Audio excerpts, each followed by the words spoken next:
سورہ بقرہ آیت نمبر 143۔ آپ حضرات کے پاس پارے کا پہلا ہی پیج ہے۔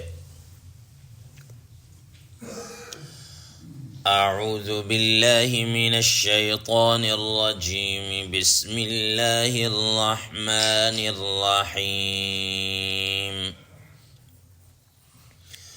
وَكَذَلِكَ جَعَلْنَاكُمْ أُمَّةً وَسَطًا لِتَكُونُوا شُهَدَاءَ عَلَى النَّاسِ وَيَكُونَ الرَّسُولُ عَلَيْكُمْ شَهِيدًا وَمَا جَعَلْنَا الْقِبْلَةَ الَّتِي كُنْتَ عَلَيْهَا إِلَّا لِنَعْلَمَ مَنْ يَتَّبِعُ الرَّسُولَ مِمَّنْ يَنْقَلِبُ عَلَى عَقِبَيْهِ وَإِنْ كَانَتْ لَكَبِيرَةً إِلَّا عَلَى الَّذِينَ هَدَى اللَّهُ وَمَا كَانَ اللَّهُ لِيُضِيعَ إِيمَانَكُمْ إِنَّ اللَّهَ بِالنَّاسِ لَرَءُوفٌ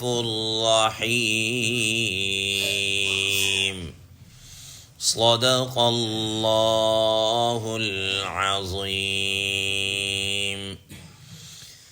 اللہم صل علی محمد النبی الأمی وعلی آلہ وسلم تسلیما کثیرا کثیرا۔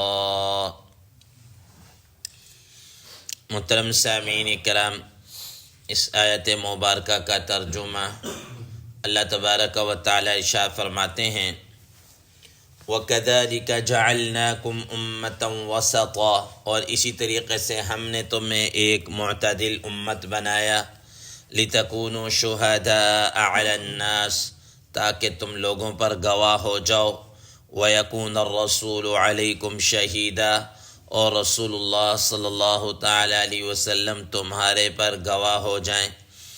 وَمَا جَعَلْنَا الْقِبْلَةَ الَّتِي كُنْتَ عَلَيْهَا، اور نہیں بنایا قبلہ، اور ہم نے نہیں بنایا وہ قبلہ جس پر تم تھے، إِلَّا لِنَعْلَمَ مَنْ يَتَّبِعُ الرَّسُولَ مِمَّنْ يَنْقَلِبُ عَلَى عَقِبَيْهِ، مگر یہ کہ ہم ظاہر کر دیں اس شخص کو کہ کون رسول اللہ صلی اللہ تعالی علیہ وسلم کی اتباع کرتا ہے اور کون اپنی ایڑیوں پر، اپنے ایڑیوں کے بل پر گھوم جاتا ہے، پلٹ جاتا ہے۔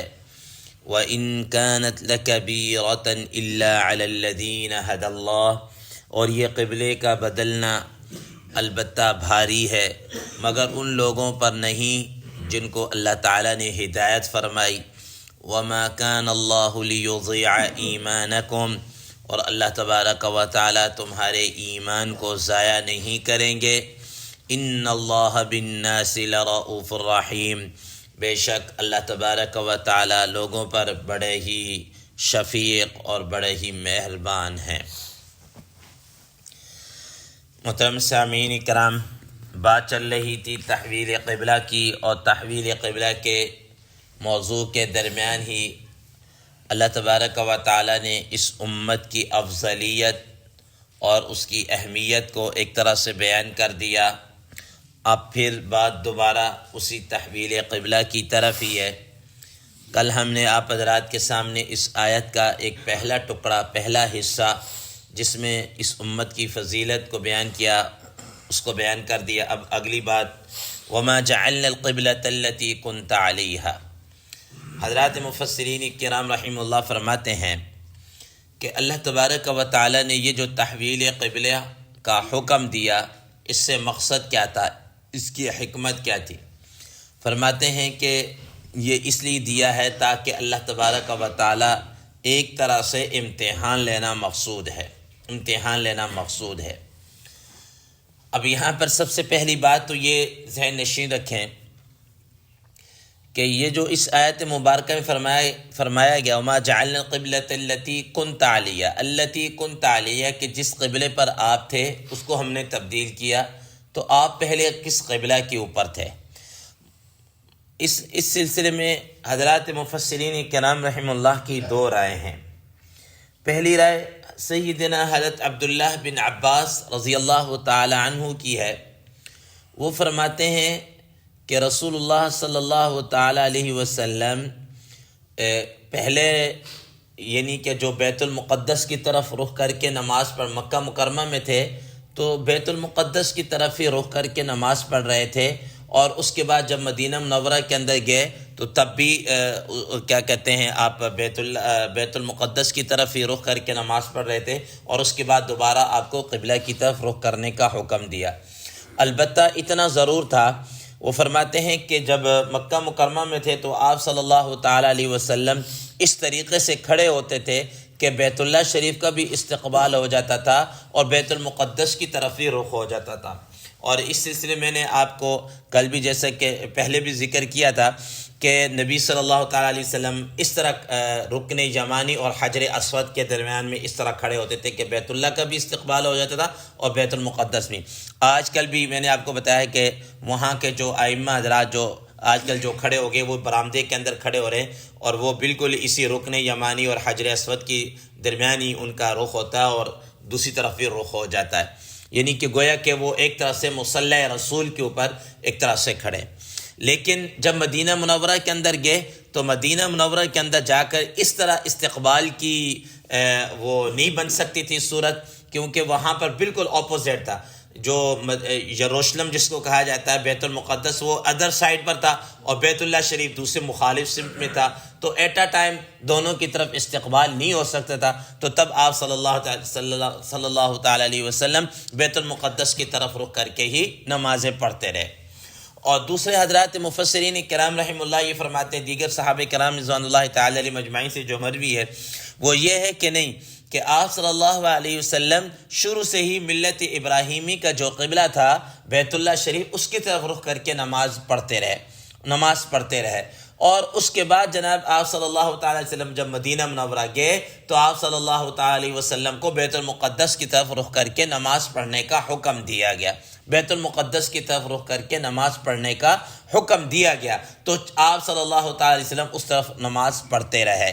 تو پھر آپ کو تحویل قبلہ کا حکم دیا کہ اب آپ نے جناب اعلیٰ بیت اللہ شریف کی طرف نماز پڑھنا۔ بہرحال آپ صلی اللہ تعالیٰ علیہ وسلم شروع سے ہی بیت المقدس کی طرف رخ کر کے نماز پڑھ رہے ہوں یا بعد میں تبدیلی ہوئی ہو، اس میں اللہ تعالیٰ نے جو تحویل قبلے کا حکم دیا، فرمایا الا لنعلم من يتبع الرسول ممن ينقلب على عقبيه، کہ ہم اس میں یہ واضح کرنا چاہتے تھے کہ کون رسول اللہ صلی اللہ تعالی علیہ وسلم کی اتباع کرتا ہے اور کون آپ صلی اللہ علیہ وسلم کے حکم کی عدولی کرتا ہے، حکم کی نافرمانی کرتا ہے اور نہیں مانتا۔ محترم سامعین کرام، حضرات مفسرین کرام رحم اللہ فرماتے ہیں کہ اس میں جب رسول اللہ تعالی علیہ وسلم کو جب دوبارہ حکم ہوا کہ آپ بیت اللہ شریف کی طرف رخ کر کے نماز پڑھنا شروع کر دیں، تو کچھ جو کچے قسم کے مسلمان تھے یا منافق ٹائپ قسم کے جو مسلمان تھے، وہ کہنا شروع ہو گئے کہ یہ بھی کوئی دین ہے، آج ادھر رخ کرو جی، کل ادھر رخ کرو، اور اس طرح یعنی کہ اس طرح کی باتیں کرنا شروع کر دیں، اور انہوں نے اسلام سے پیچھے گئے کہ صاحب اس کو تو کچھ پتہ ہی نہیں، العیاذ باللہ، کبھی ادھر رخ کرو، آج ادھر رخ کر کے نماز پڑھ دو، یا اس طریقے سے، تو وہ ایمان سے کیا ہے پیچھے ہٹ گئے۔ حالانکہ رسول اللہ تعالیٰ علیہ وسلم اللہ تعالیٰ کے حکم کے پابند ہیں، اللہ تبارک و تعالیٰ کی طرف سے پہلے حکم جس طرف تھا وہاں نماز پڑھتے رہے، بعد میں جناب اللہ جس کو جس طرف تھا حکم تھا اس طرف کر کے نماز پڑھتے رہے۔ اور جو پکے اور مخلص قسم کے مسلمان تھے ان کو کسی قسم کا کوئی اندیشہ ہی نہیں ہوا کہ ہاں جی پہلے یہاں پڑھ رہے تھے تو یہ بھی رسول اللہ صلی اللہ علیہ وسلم کی اتباع اور اللہ کا حکم تھا، اب اس طرف ہم نماز پڑھ رہے ہیں تو یہ بھی اللہ تعالیٰ کا حکم اور رسول اللہ صلی اللہ علیہ وسلم کی اتباع ہے، بس بات ختم ہو گئی۔ چنانچہ ان کے لیے کوئی مشکل نہیں ہوا، تو اللہ تبارک و تعالیٰ نے اسی کو فرمایا کہ وَإِن كَانَتْ لَكَبِيرَةً إِلَّا عَلَى الَّذِينَ هَدَى اللَّهُ، کہ یہ قبلہ کا تبدیل ہونا یہ اگرچہ بھاری تھا، کس لوگوں پر بھاری تھا؟ یہ منافقین اور کچے قسم کے جو مسلمان تھے ان پر یہ تحویل قبلہ بھاری گزرا ہے۔ ورنہ جن کو اللہ تعالیٰ نے ہدایت دی ان کے لیے کسی قسم کا کوئی کیا ہے مشکل ہی نہیں تھی. جیسا کہ آپ سورہ بقرہ کے شروع میں آپ یہ بات پڑھیں کہ نماز کے متعلق اللہ تبارک و تعالیٰ نے فرمایا وَإِن كَانَتْ لَكَبِيرَةً إِلَّا عَلَى الْخَاشِعِينَ کہ نماز پڑھنا اگرچہ یہ بھاری ہے لیکن جو خشوع خضوع کرنے والے لوگ ہوتے ہیں جن کو اللہ تعالیٰ نے ہدایت عطا فرمائی ہوتی ہے ان کے لیے اس طرح نماز پڑھنا کسی قسم کا کوئی مشکل یا کوئی دشواری نہیں ہوتی. اب مثال کے طور پر آپ اسی کو دیکھ لیجئے کہ جو لوگ نماز پڑھنے کے لیے آتے ہیں عادی ہیں، اب گرمی ہو، سردی ہو، ٹھنڈ ہو، دھوپ ہو، بارش ہو، ان کے لیے نماز پڑھنا کوئی مشکل نہیں ہوتا. اور باقی جو اس قسم کے لوگ ہوتے ہیں ان سے وہ جی بڑی ٹھنڈ ہے، صبح اٹھنے کو دل نہیں کر رہا، اٹھتے ہیں تو اٹھا نہیں جاتا، رات دیر سے سوئے ہوتے ہیں، یوں ہوتا ہے ایسا ہوتا ہے، مختلف قسم کے ہیلے بہانے ان کے آڑے آ جاتے ہیں. تو یہی بات ہے کہ لَكَبِيرَةً إِلَّا عَلَى الَّذِينَ إِلَّا عَلَى الْخَاشِعِينَ کہ یہ جو خشوع کرنے والے ہوتے ہیں جن کو اللہ تعالیٰ نے ہدایت دی ہوتی ہے ان پر اس قسم کے احکامات کوئی بھاری نہیں گزرتے. ڈاکٹر اسرار صاحب رحمہ اللہ وہ اپنی تفسیر کے اندر اس کو ایک اور انداز کے اندر بھی لکھتے ہیں کہ اللہ تبارک و تعالیٰ نے کیسے یہ کیا کہتے ہیں اپنا کیسے امتحان لیا. فرماتے ہیں کہ دیکھیں جب مکہ مکرمہ کے اندر تھے تو مکہ مکرمہ کے اندر جو مکہ کے اندر رہ کر لوگ مسلمان ہوئے ان کو یقیناً بیت اللہ شریف کی طرف رخ کر کے نماز پڑھنا یا بیت اللہ کے ساتھ ان کا جو ایک تعلق تھا وہ ایک قلبی تعلق تھا. یہاں تک کہ رسول اللہ صلی اللہ تعالیٰ علیہ وسلم جب مکہ مکرمہ سے نکل رہے تھے تو آپ صلی اللہ علیہ وسلم روتے ہوئے بیت اللہ شریف کو مخاطب کیا تھا کہ اگر مجھے یہ قوم والے نہ نکالتے تو میں کبھی بھی یہاں سے نکل کر نہ جاتا. یعنی اس سے اندازہ لگا لیجئے کہ مکہ والوں کو کس طریقے سے بیت اللہ شریف کے ساتھ ایک قلبی ایک دلی انٹریکشن تھا، ایک دلی رشتہ تھا، ایک قلبی تعلق سا تھا. اچھا اب یہ لوگ جب بیت المقدس کی طرف رخ کر کے نماز پڑھنا ان کو حکم دیا تو گویا کہ وہ جو بیت اللہ شریف کے ساتھ ایک قلبی تعلق ان کا بھی امتحان ہو گیا کہ اب یہ اپنے اس امتحان پر پورا اترتے ہیں کہ نہیں اترتے کہ ادھر قلبی تعلق بیت اللہ شریف کے ساتھ، ادھر نماز پڑھنے کا حکم دیا جا رہا جی کہ بیت المقدس کی طرف کر کے پڑھیں. اچھا ان کا بھی امتحان ہو گیا. اور دوسری طرف جناب اعلیٰ کہ جب رسول اللہ صلی اللہ علیہ وسلم کو مدینہ منورہ کے اندر جا کر کچھ عرصے کے بعد 16-17 مہینے کے بعد کہا کہ اب آپ نے دوبارہ بیت اللہ شریف کی طرف رخ کر کے نماز پڑھنی ہے تو فرمایا کہ وہ لوگ جو مدینہ منورہ کے اندر رہ کر مسلمان ہوئے تھے جو یہود میں سے ہوں یا یہود کے زیر اثر ہوں، جیسے حضرت عبداللہ بن سلام رضی اللہ تعالیٰ عنہ یہودی عالم تھے اور بہت سارے دیگر جو مسلمان وہ یہود علماء کے بڑے زیر اثر تھے. ظاہر وہاں پر یہودیوں کا ایک ہولڈ تھا، ان کی ایک مناپلی تھی، ہولڈ تھا ان کا. تو اب ان کا بھی امتحان ہو گیا کہ ان کا قلبی تعلق اس بیت المقدس کے ساتھ تھا. یہود ہونے کے ناطے یا یہودیوں کے زیر اثر ہونے کے ناطے ان کا قلبی تعلق اس کی طرف تھا. اب ان کا بھی امتحان ہو گیا کہ اب ان کو حکم دیا بیت اللہ شریف کی طرف رخ کرنا ہے اور اس کی طرف پیٹ کرنی ہے اور اس طریقے سے. تو کیا وہ اپنے اس امتحان پر پورا اترتے ہیں کہ نہیں اترتے؟ تو بہرحال فرمایا کہ دونوں قسم کے افراد کا اس طریقے سے کیا ہے اللہ تبارک و تعالی نے امتحان لیا. تو فرمایا لنعلم من يتبع الرسول ممن ينقلب على عقبيه تاکہ ہم جان لیں کون رسول اللہ صلی اللہ تعالی علیہ وسلم کی اتباع کرتا ہے اور کون اس حکم کی عدولی کرتا ہے اور نافرمانی کرتا ہے. تو اللہ تبارک و تعالی نے بھی اس کے اندر یہ فیصلہ فرما دیا کہ یہ فیصلہ ان کانت لکبیرۃ الا علی الذین ھدی اللہ، یہ تو ان لوگوں پر بھاری ہے جو کچے قسم کے افراد ہیں، ہاں جن کو اللہ تبارک و تعالی نے ہدایت اور سچی ہدایت عطا فرمائی، ان کے لیے کسی قسم کا کوئی مسئلہ نہیں ہوا. تو لہذا دونوں طرح کے فریق کی کیا ہو گئی، یہ امتحان ہو گیا. آگے فرمایا وما کان اللہ لیضیع ایمانکم.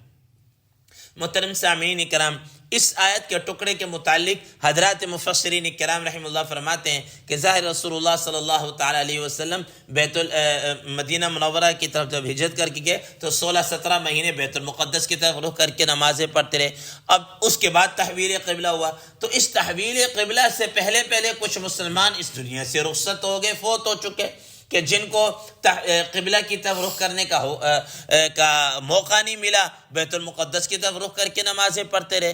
تو اب ان کے ذہنوں میں اور بعض اہل کتاب نے بھی جناب اللہ یہ شبہ ڈالنے کی کوشش کی کہ اس کا مطلب یہ ہے کہ جو اس سے پہلے لوگ فوت ہو چکے ہیں ان کی تو نمازیں کیا ہو گئی، ضائع ہو گئی.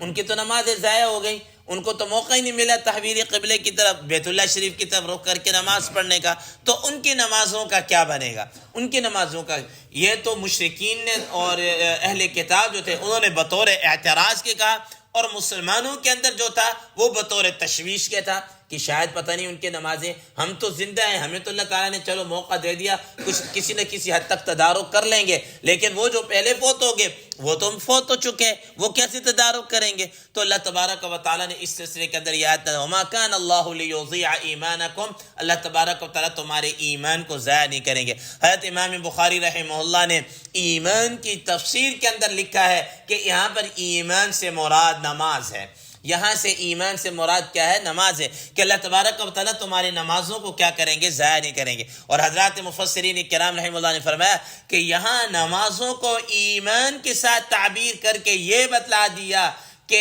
گویا نماز سراسر ایمان ہے، نماز ہے تو ایمان ہے، نماز نہیں ہے تو ایمان نہیں۔ حضرات مفسرین کرام رحمہ اللہ نے ایک اور حدیث اس موقع پر نقل کی ہے، فرماتے ہیں کہ نماز کا ایمان کے اندر وہی حصہ ہے جو انسان کے بدن کے اندر سر کا حصہ ہے، کہ اگر سر موجود ہے تو انسان کیا ہے؟ موجود ہے، اگر سر کاٹ دیا جائے تو انسان ہی کیا ہو جاتا ہے؟ ختم ہو جائے۔ فرماتے ہیں کہ ایسا ہی ہے، اگر نماز ہے تو ایمان ہے، سر جیسے ہے، اگر نماز نہیں ہے تو ایمان بھی کیا ہے؟ نہیں ہے۔ فرمایا وَمَا كَانَ اللَّهُ لِيُضِيعَ إِيمَانَكُمْ، کہ اللہ تبارک و تعالیٰ تمہارے ایمانوں کو کیا کریں گے؟ ضائع نہیں کریں گے۔ اور یہ آگے چل کر بھی ہم پڑھیں گے کہ ہجرت کے موقع پر جو ہجرت سے پہلے فوت ہو گئے وہاں پر بھی اس طرح مسلمانوں کو تشویش ہوئی تھی، اور اسی طریقے سے جب شراب کا حکم آیا، کیونکہ شراب پہلے شروع سے حرام نہیں تھی، ٹھیک ہے، بعد میں چاہ کر حرام ہوئی، تو جو لوگ پہلے جس شراب پیتے رہے اس وقت اجازت تھی، فوت ہو گئے، حرمت شراب سے پہلے فوت ہو گئے، تو ان کے بارے میں مسلمانوں کو بھی کیا ہوئی؟ تشویش ہوئی۔ تو اللہ تبارک و تعالیٰ نے وہاں پر بھی اس طرح کے کیا ہے؟ احکامات نازل فرمایا کہ جو پہلے جیسے تھے ان کے متعلق معاملہ اور ہے، ٹھیک ہے نا۔ اب حکم آ جانے کے بعد اب اگر کوئی نافرمانی کرے گا پکڑ اس پر ہوگی، پہلے والوں پر پکڑ نہیں ہوگی۔ تو فرمایا وَمَا كَانَ اللَّهُ لِيُضِيعَ إِيمَانَكُمْ، اللہ تبارک و تعالیٰ تمہارے اس ایمان کو، تمہاری ان نمازوں کو، تمہاری ان عبادات کو ضائع نہیں کریں گے۔ کیوں نہیں ضائع کریں گے؟ اس وجہ سے ان اللہ بالناس لرؤوف الرحیم، کہ اللہ تبارک و تعالیٰ اپنے بندوں پر بڑے ہی مشفق ہیں، بڑے ہی کیا ہے؟ مہربان ہیں۔ حضرات مفسرین کرام رحمہ اللہ فرماتے ہیں کہ یہاں پر دو لفظ استعمال ہوئے، ایک رؤوف اور ایک رحیم۔ فرمایا کہ رؤوف کے اندر رحیم سے زیادہ کیا ہے؟ شفقت ہوتی ہے۔ رؤوف کے اندر رحیم سے کیا ہوتی ہے؟ زیادہ شفقت اور محبت ہوتی ہے۔ تو اللہ تبارک و تعالیٰ اپنے بندوں پر مہربان بھی ہیں اور اپنے بندوں پر شفیق بھی ہیں۔ تو جو ایسا مشفق اور ایسا مہربان ہو وہ دوسروں کے کیسے کسی چیز کو ضائع کر دے گا؟ کیسے اس کو کیا کر دے گا؟ ختم کر دے گا۔ تو فرمایا کہ ان کا ایمان کی کوئی چیز بھی ضائع نہیں ہوگی۔ اللہ تبارک و تعالیٰ سے دعا ہے اللہ تبارک و تعالیٰ ہمیں ان چیزوں پر عمل کرنے کی توفیق عطا فرمائے۔ وآخر دعوانا ان الحمد للہ رب العالمین۔